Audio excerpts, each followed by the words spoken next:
आज अमित शाह गृह मंत्री भारत सरकार अब बड़ा बता रहे हैं सरदार वल्लभ भाई पटेल की बहुत जबरदस्त हिस्ट्री है, उसको बता रहे हैं। एकीकरण 556 रियासतों का एकीकरण।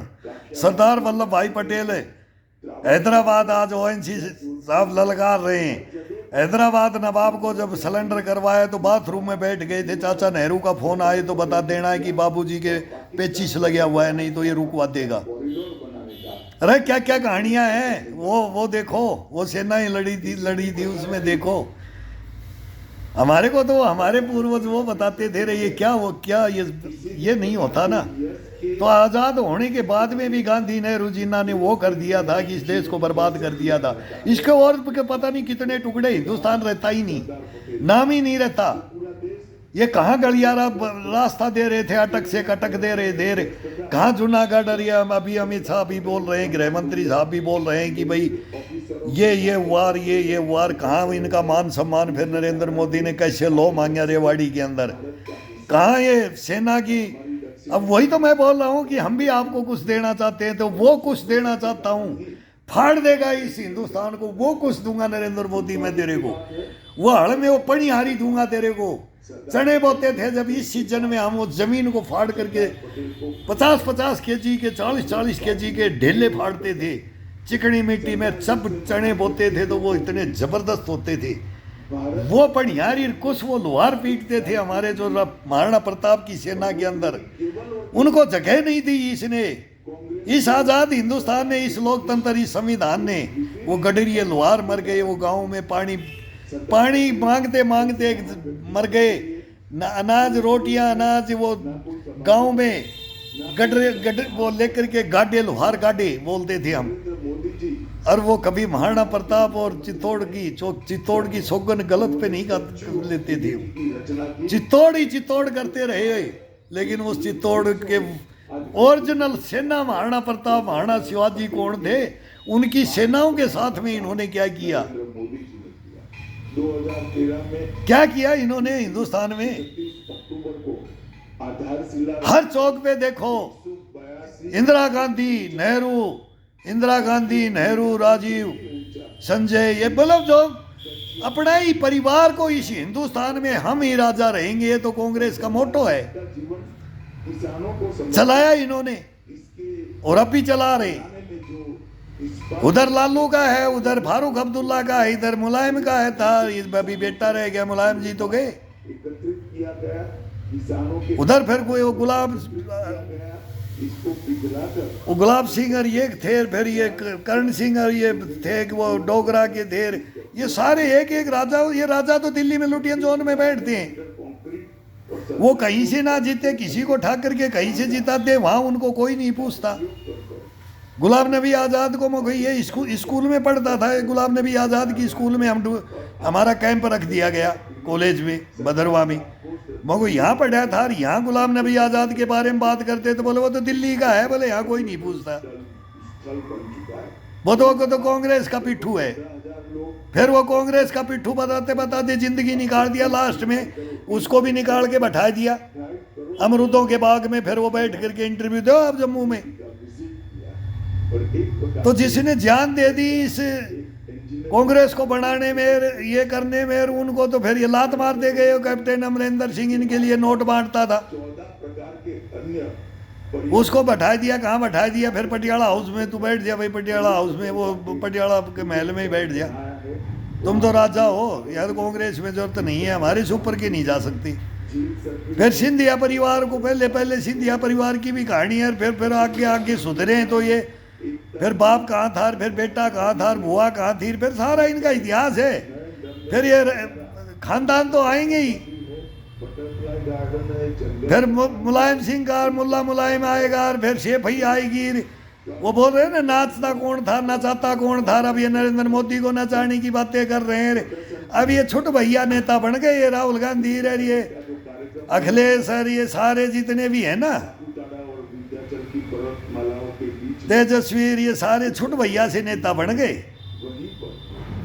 अब ये टक्कर कैसे ले सकते हैं इनकी, ये लीडर हैं, इनको लीडर बोलते हैं। कांग्रेस में लीडर नहीं रहे, अब खत्म हो गए। राम जेठमलानी जैसे को जो बोलते हैं ना, गद्दारों का केस लड़े राम जेठमलानी, कपिल सिब्बल और फिर बोला शशि भूषण और प्रशांत भूषण और किस किस का, सारों का केस दिल्ली के अंदर बोलते थे कि हम अब ये बचाने वाले हमारे वकील बैठे हैं, हमारी कोर्ट बैठे हैं, हम क्या करें, इनको मारो ना, ठोको ना यहीं। अरे जैंड के में पकड़ा है तो वहीं ठोक दो ना, आदेश दो ना। तुम्हारे को पता है तुम बिरयानी खिलाओगे और नरेंद्र मोदी को बिरयानी का झूठा ब्लेम लगाओगे, पता है हमारे को। तुम दंगे कराओगे, गेस्ट हाउसों में सोओगे और पब्लिक मारी जाएगी, वो हिंदू मुसलमान सिख ईसाई कोई हो। वो आते थे भैंगस, हम देखते थे कि अब ये सांप सूंघ गया, कुत्ते भोंकते थे गलियों में, डेड बॉडियां, किसी का हाथ नहीं, किसी का पैर नहीं। तुमने भागलपुर के दंगे नहीं देखे, अलीगढ़ मेरठ के दंगे नहीं देखे, कश्मीर का पलायन नहीं देखा तुमने। और अब देख रहे होगे भी, अभी बंगाल में भी चलाया है, कहाँ कहाँ यूपीओ में, हमारे मेवात में लिखने लग गए भाई ये क्या गदर करवाया है, ये किसने करवाया है, ये आरएसएस ने, ये बीजेपी ने नहीं करवाया है, ये तुमने करवाया है। ये इंडिया गठबंधन अब सारा आ गया, ये सब मिल गए। अब इनको मालूम है उसी के ऊपर राज किया जाता है, पहले कांग्रेस ने किया, जिन्ना ने किया, नेहरू ने किया, और ये करते आए तो ये कहानी पे ही फिर मुलायम सिंह भी किया, लालू भी किया, और ममता भी किया, और फारूक भी किया, और फिर बाल ठाकरे अलग रोल में आया, और बाल ठाकरे के बेटे इन्हीं के रोल में आ गए। ये सारी कहानियाँ परिवर्तन होता है।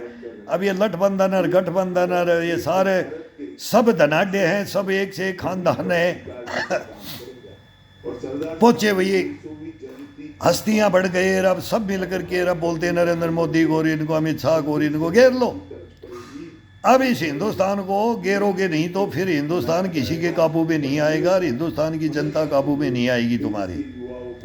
अब जनता, मैं बोलता हूँ कुर्सी खाली करो, जनता आती है अब ठोकेगी। अभी तो जूते मारने लगी है, अभी तो जजों को जूते मारने लगी है, थानों में घुसने लगी है, थाने घरों में घुसने लगे हैं।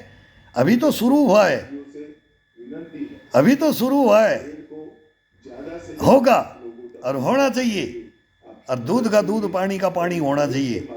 और बिहार अब देखेगा, और बिहार को हम नहीं बोलेंगे कौन जीतेगा और कौन हारेगा, लेकिन बिहार के अंदर ये हार चुके हैं। अभी ये जीतेंगे तब भी मैं मान लूंगा, जीतेंगे तो बिहार गया, यही मानेंगे हम, तो मान चुके हैं। ये जीतेंगे तो बिहार गया, और ये जीतेंगे तो बिहार खड़ा है तो दौड़ गया, लंबी रेस का घोड़ा बनेगा बिहार। ये करेगा धीरे धीरे। अब गुजरात को बनाया, ये बोलते हैं गुजरात में ही सब कुछ करता रहा नरेंद्र मोदी, बिहार में क्या किया भाई, 2 पार्टियां होती हैं तो इसका नाम होता है, जहां 1 पार्टी होती है वहां काम होते हैं। अभी राजस्थान के अंदर भी अभी अब की बार जोर शोर से कर रहे हैं नहरों का जोड़ने का, और अभी हमारा भी राजस्थान से भी हमारा मुख्यमंत्री बिहार में वो कर रहा है। लेकिन हम राजस्थान की भी कहानियां बताएं तो यहाँ भी कुछ नहीं है। अभी यहाँ राजस्थान में ध्यान दो, राजस्थान में बहुत गदर है, बहुत गदर है। बीजेपी राजस्थान के अंदर भी है, सेंटर के अंदर भी है, लेकिन हमारा ही भजन लाल साहब वहाँ पर लेक्चर दे रहे हैं बिहार के अंदर, और हम राजस्थान में उनको नहीं देख रहे कि थानों में क्या हो रहा है। ये चोर लुटेरी लूट और ये क्यों हो रहा है, कोर्टों में क्यों हो रहा है, ये तो मैं राजस्थान का बताता हूँ। ये भूमाफियाओं का क्यों हो रहा है, ये क्यों कदर हो रहा है, विकास कार्य ठप पड़े हैं। अब वो हो रहे हैं, कहाँ हो रहे हैं, बोलते हो रहे हैं, बाहर निकल के देखो, तो बाहर निकल के देखे तो वो बाहर भी देखेंगे, लेकिन आंखों के सामने तो हम घूमते हैं तो 100 किलोमीटर जाते हैं, 200 किलोमीटर, कुछ नहीं हो रहा है।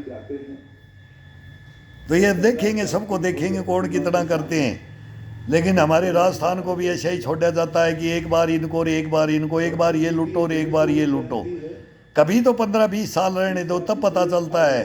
डबल इंजन सरकार का तब पता चलता है, वो अर्थ कोई नहीं समझता है। फिर वो ही बोल देते हैं ये तो हैं ही गदर तो करने वाले, कोई किसी के काबू में नहीं है। तब ये अपने अधीन मुख्यमंत्री बैठाने लग गए, सबसे बढ़िया है। आगे एक ईमानदार को बैठाओ, बाकी वो जाने कितना चला तो हम लेंगे। ये तो सीधी है, दिल्ली से चलेगा अभी तो। ये तो है मुख्यमंत्रियों का ये कंट्रोल कमांड, जहाँ करते जा रहे हैं वो अपना चला रहे हैं। तो उसमें कम लूट खसोट होगी, कम लूट खसोट होगी। एक के हाथ में देश आता है तो कम लूट खसोट होती है। अगर लूटने वाला ना हो, अगर लूटने वाला और उसके हाथ में चला जाए तो वो खुद लूटता है तो दूसरे को भी, लेकिन वो शो नहीं होने देता है। वो तो दूध का धुलियार बना बैठा रहता है, लेकिन नीचे जैसे मनमोहन सिंह था, 10 साल देश को लूट लिया, बर्बाद कर दिया, उसी के अंदर हम लूटे हुए हैं। मनमोहन सिंह के राज में ही हम लूटे हुए हैं। तो ये किसी को नहीं छोड़ते, हमारी सेनाओं को नहीं छोड़ा। तो तुम किस खेत की मूली हो? बोले तुम किस खेत की मूली हो, तुम कौन हो? तुम नहीं बचोगे। देश को अब सोच लेना चाहिए, सोच लेना चाहिए।